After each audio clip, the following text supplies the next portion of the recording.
Mga kaigsunan ko ni Kristo, mayong buntag ka na taong tanan. Anay kita karon sa ikakawhaag pito nga Domingo sulod sa tuig sa ordinaryong panahon sa atong liturhikanhong kalendaryo. Og ang atong santos nga ebanghelyo karon ni San Mateo nagisgot kini mahitungod sa sambingay sa usa ka tag-iya sa parasan, landowner og sa mga saop. Ang ebanghelyo nagtudlo kanato una sa tanan mahitungod sa atong pagkamakaakuhon sa atong mga buluhaton. Adiin ang gihatag sa Ginoo kanatong tanan mao ang grasya iyang gibilin kanato aron atong mapamatud-an kaniya nga kita mga maayong tao. Og ang pagkamaayong tao makita nato diha mismo sa atong pamaagi sa pagdawat niini. Og sa santos nga ebanghelyo gisaysay sa atong Ginoo sa maong sambingay nga gihatag niya ang tanan miadto siya sa laing dapit. Og ang maong tao, ang landowner, sa saktong panahon mubalik siya aron sa pagkuha na sa iyang bahin. Apan unsay nahitabo, kinsa man kini ang landowner, ang Ginoo. Ang mga tenants kadtong mga saop mao kadto sila ang mga religious leaders, ang mga kadagkuan sa Israel, mga Pariseo, no? Og ang mga sulugoon sa Ginoo mao ang mga propeta. Og mao kadto nga sa saktong panahon iyang gipadala ngadto ang iyang mga sulugoon pagkuha sa iyang bahin. Apan unsa may nahitabo? Ang nahitabo ilang gipatay ang kadtong mga sulugoon nga gisugo sa atong Ginoo o sa landowner. Hangtod nga ang anak na mo iyang gipadala mao gihapon ang ilang gibuhat, ilang gipatay. Nan unsa may himuon sa maong landowner ang tag-iya sa parasan, himuon niya aw kuhaon to niyang maong mga tao nga nagsaop, iya tong puhuon, ilabay, papatay og pulihan og lain. So sa ato ang katilingban, kung atong tanawon, kitang tanan mga sulugoon sa Ginoo nan kanusa man ta mamahimo nga non-productive sa atong kaugalingon. Mamahimo tang non-productive kung kita wa mutuman sa gisugo sa Ginoo kanato. O sa may gisugo, sumala pa sa atong santos nga ebanghelyo nga iyang pasaupan ang iyang parasan nato. Sa ato pa na nahimo ta nga mga sulugoon sa Ginoo.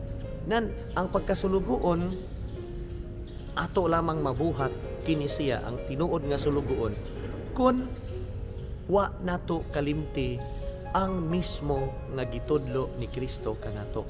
Kay siya baya mao ang atong tinuod nga sulugoon. Nya gitudloan ta niya aron ta mamahimo nga masalamin sa ubang katawhan sa iyang presensya dinhi sa kalibutan. Apan mangutana ka sa imong kaugalingon, kanus aman nga ikaw na nahimong nagmasupilon sa Ginoo?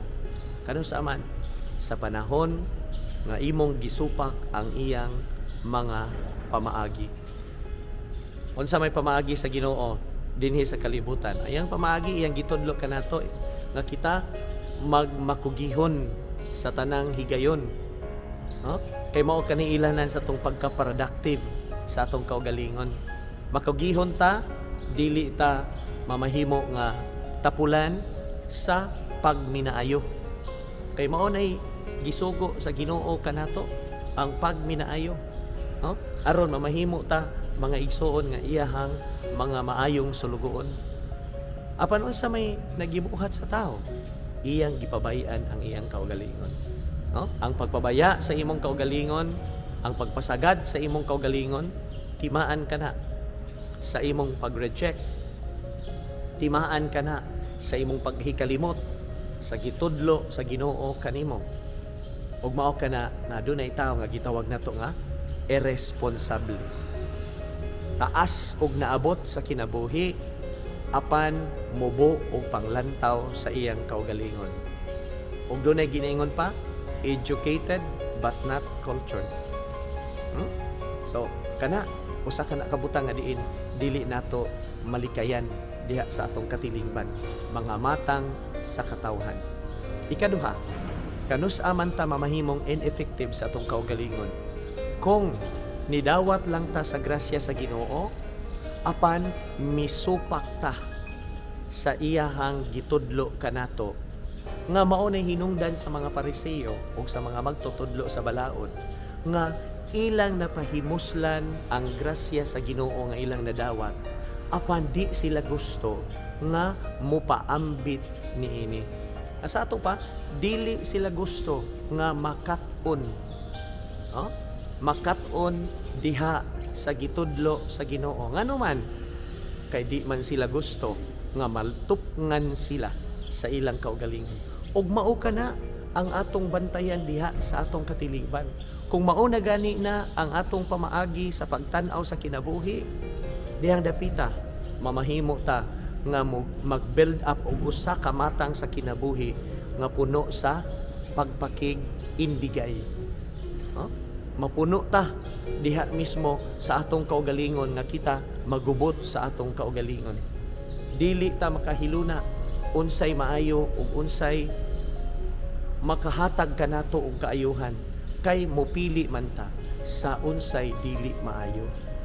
Og mao kadtong nahitabo sa atong ebanghelyo nga ilang gipamatay kadtong mga sulugoon nga magkuha unta sa bahin sa ilang agalon. Og mao usab kini ang nahitabo karon sa atong katilingban. Tan-awa, pamilya nagkawatak-watak, pamilya anaa sa kagubot. Tungod kay ang matag usa nag-indigay.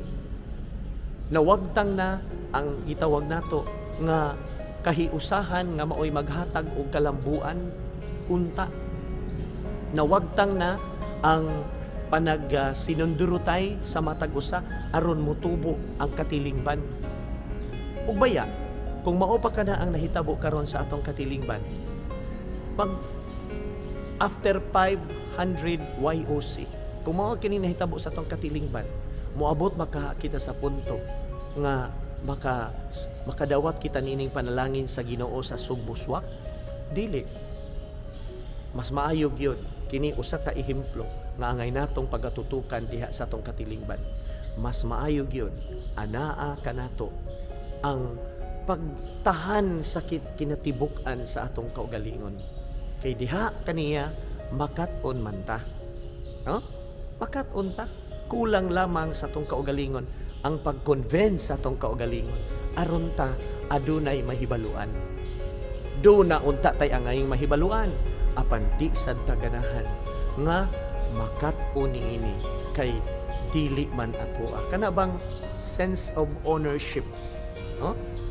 Ang Ginoo miangkon kanato, kita usab unta moangkon kaniya.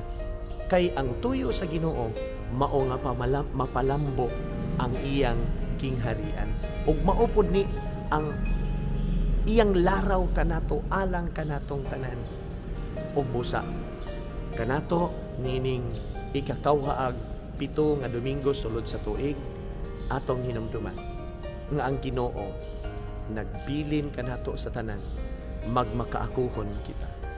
Ang Ginoo naghatag kanato sa tanan. Be responsible sa imong kaugalingon. Magmakanunayon ka diha kaaniya. Og ang Ginoo wa siya magpabaya kanato. Kay sa katapusan sa tong kinabuhi, ang iyang pagpangayo sa iyang bahin dili kini aron pagpanukot kanato, kundili iya lamang gitan-aw to appreciate sa iyang mga sulugoon nga kita di ay kasaligan sa daghang mga butang. Og dili nato tagaaghigayon ang atong kaugalingon nga mahitumpawak ngadto sa atong pagkadautan. Dili nato sundon ang mga Pariseo, di nato sundon ang mga magtutudlo sa balaod sa ilang taras kay nahadlok lang sila nga mamahimong kompetensya sa atong Ginoo. Busa mangayo ta sa grasya sa Dios nining ikakawhaag 7 nga Domingo sa ordinaryong panahon. Unta ang Dios magagiya kanato sa tanang higayon. Amen. Amen. thank you and